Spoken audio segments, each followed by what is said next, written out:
En Haïti, les chants traditionnels racontent un peu tous la même histoire, celle de leur pays. Une petite île perdue au milieu des Caraïbes qui a changé le destin de l'humanité. Grande comme une région française, Haïti a tout vécu, tout connu. L'enfer de la traite des Noirs pendant la colonisation et l'apothéose d'une libération héroïque.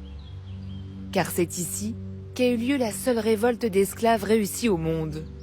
Ici qu'a été créée la première république noire indépendante de l'histoire.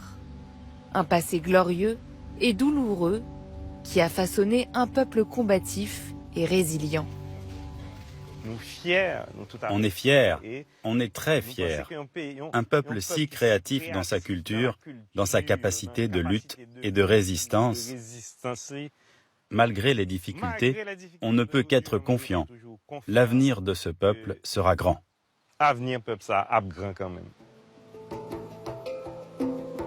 Au XVIIe siècle, Louis XIV récupère l'ouest de l'île d'Hispaniola.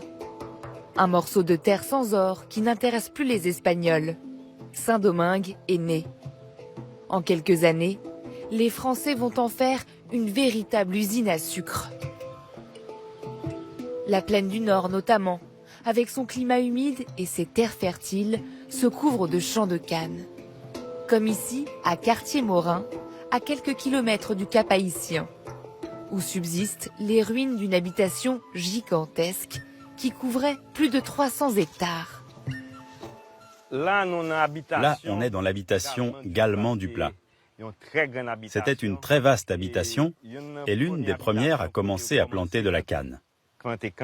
Si vous regardez, il y a des vestiges assez imposants. De ce côté, c'était là où il y avait l'atelier, et de l'autre, c'était la maison où vivait le colon.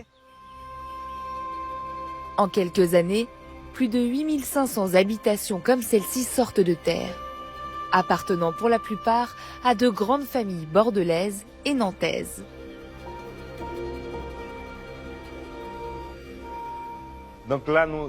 Là, on est vraiment dans la structure coloniale, avec toutes les caractéristiques des constructions coloniales de l'époque.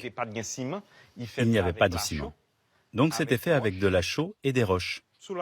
Il y a le tunnel qui devait apporter l'eau. Il y avait une grande roue qui était là avec des pales. Quand la roue tournait, le moulin était entraîné. Et pendant ce temps, les esclaves fourraient les cannes dans le moulin pour extraire le jus, qui allait ensuite faire le sucre.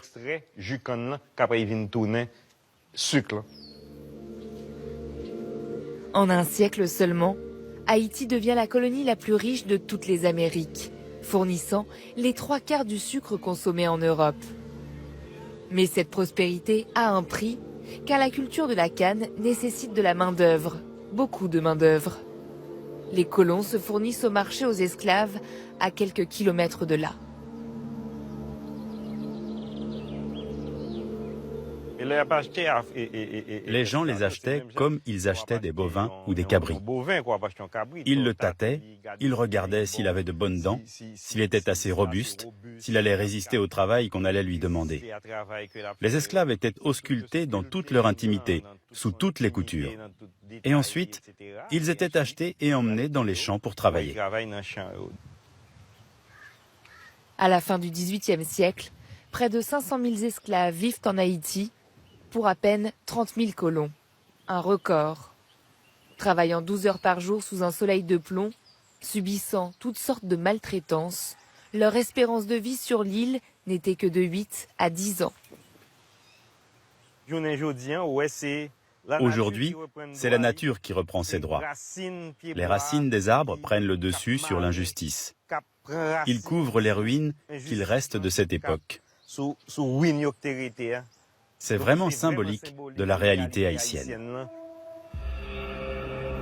Face à de telles conditions de vie et de travail, certains esclaves tentent de s'échapper et d'aller se cacher dans les montagnes. On les appelle les marrons, de l'espagnol cimarron, ceux qui vivent dans les cimes. À quelques kilomètres de Cartier-Morin, dans les hauteurs de Bois Caïman, on trouve encore aujourd'hui ce qui leur servait de refuge. À l'époque, la forêt est particulièrement dense les chemins très escarpés. Cette grotte, aujourd'hui repeinte aux couleurs du drapeau haïtien, était alors totalement dissimulée. La devise des Marrons, c'était être capable de voir tout le monde sans que personne ne puisse nous voir. Il y avait vraiment des espaces où les Marrons vivaient en liberté, en marge de la société esclavagiste. Ils créaient une communauté, un mode de cohabitation qui leur permettait de survivre, d'évoluer. Au milieu du XVIIIe siècle, on estime qu'environ 3000 Marrons, des hommes et quelques femmes, se terrent ainsi dans les forêts haïtiennes, se nourrissant de ce qu'ils trouvent dans la nature ou de ce qu'ils volent dans les plantations. Pendant longtemps, ils vivent sans véritable organisation. Mais l'arrivée d'un nouvel esclave marron, un certain François Macandal, particulièrement revendicatif et très bon orateur, va changer la donne. Macandal va voir le marronnage comme une stratégie collective qui va permettre à la masse des esclaves d'acquérir l'indépendance. Dans les forêts du nord du pays, Macandal met en place une véritable guérilla marron. Depuis les montagnes, il organise des bandes d'esclaves qui vont retourner dans les habitations, dans les plantations, pour lutter, pour empoisonner les sources, pour empoisonner les champs et pour tuer les colons qui étaient leurs oppresseurs.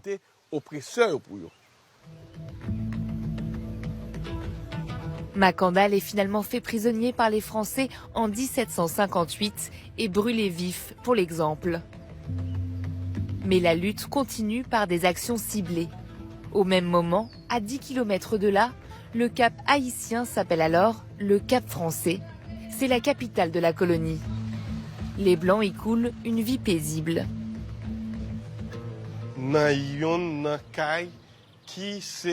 Cette maison nous montre comment vivaient les colons, comment vivaient ceux qui étaient à la tête de la société. À la tête de société ça, ça les témoins comment moun sa yo te kon vive. Espace ça c'est là, cet espace, c'est ce qu'on appelle une galerie. On suppose que c'est un espace social où les familles se réunissaient.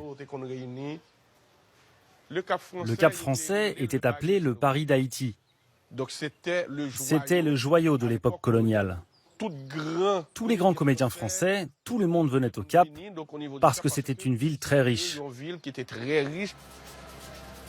Mais le confortable équilibre des colons vole en éclats 2 ans après la Révolution française, le 22 août 1791.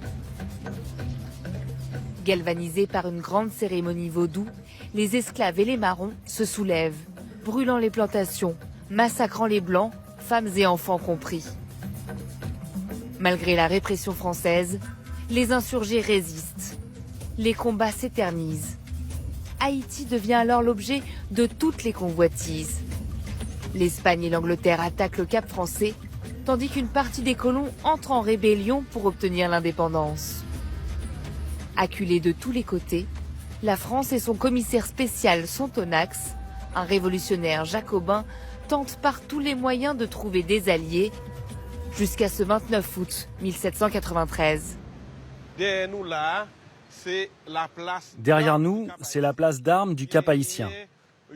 C'est là qu'a eu lieu un événement majeur, la proclamation de l'affranchissement des esclaves par Sontonax.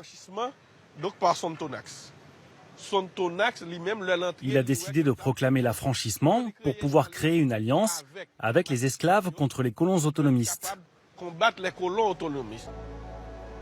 S'ensuit une période très troublée, faite d'alliances, de trahisons, de redditions. Napoléon Bonaparte tente même de rétablir l'esclavage. Le 18 novembre 1803, épuisés par les combats, décimés par les épidémies de fièvre jaune, les troupes françaises capitulent définitivement. Les anciens esclaves ont gagné. Des nègres, des va-nu-pieds, des moins que rien, des bêtes sauvages ont réussi à gagner pour conquérir l'indépendance. Et on a battu la plus grande armée de l'époque. Le 1er janvier 1804, l'indépendance est proclamée. Haïti devient la première république noire de l'histoire. Reste maintenant à préserver cette liberté, car l'émancipation d'Haïti bouleverse l'équilibre du monde. Les grandes puissances esclavagistes craignent que d'autres colonies se soulèvent et attendent le moment opportun pour envahir l'île à nouveau. À 30 km du Cap haïtien, le nouveau roi Christophe se lance dans une entreprise démesurée. La construction d'un gigantesque fort qu'il veut imprenable au sommet des montagnes de Milo. Bon, ça, c'est Citadelle. C'est la citadelle. C'est le plus grand fort du monde. C'est le roi Christophe qui l'a fait construire en 1805. La citadelle, c'est le symbole de la nation, le symbole du peuple haïtien tout entier. Donc on ne pouvait pas se permettre de faire un petit truc, tout de même.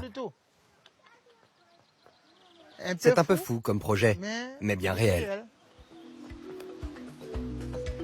La citadelle La Ferrière.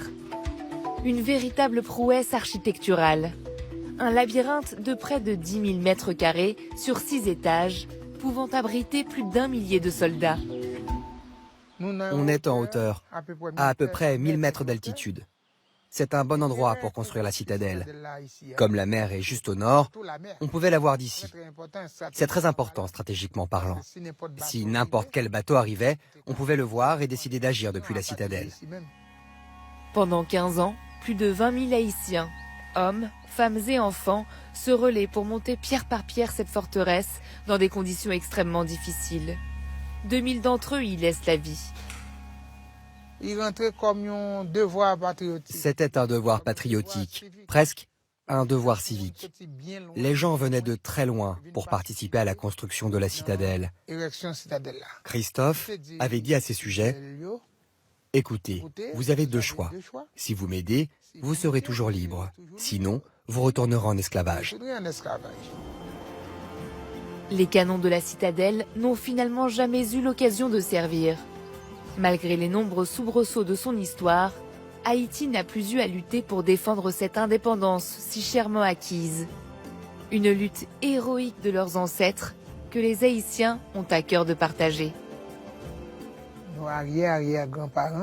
Mon arrière-arrière-grand-père travaillait ici en tant que maçon et soldat. J'ai une certaine fierté, je dois vous avouer, d'amener du monde ici et de raconter l'histoire de la citadelle. Je pense à tous les sacrifices que mon ancêtre a dû faire. Et ça me fait comprendre notre devoir de continuer leur œuvre d'une manière ou d'une autre.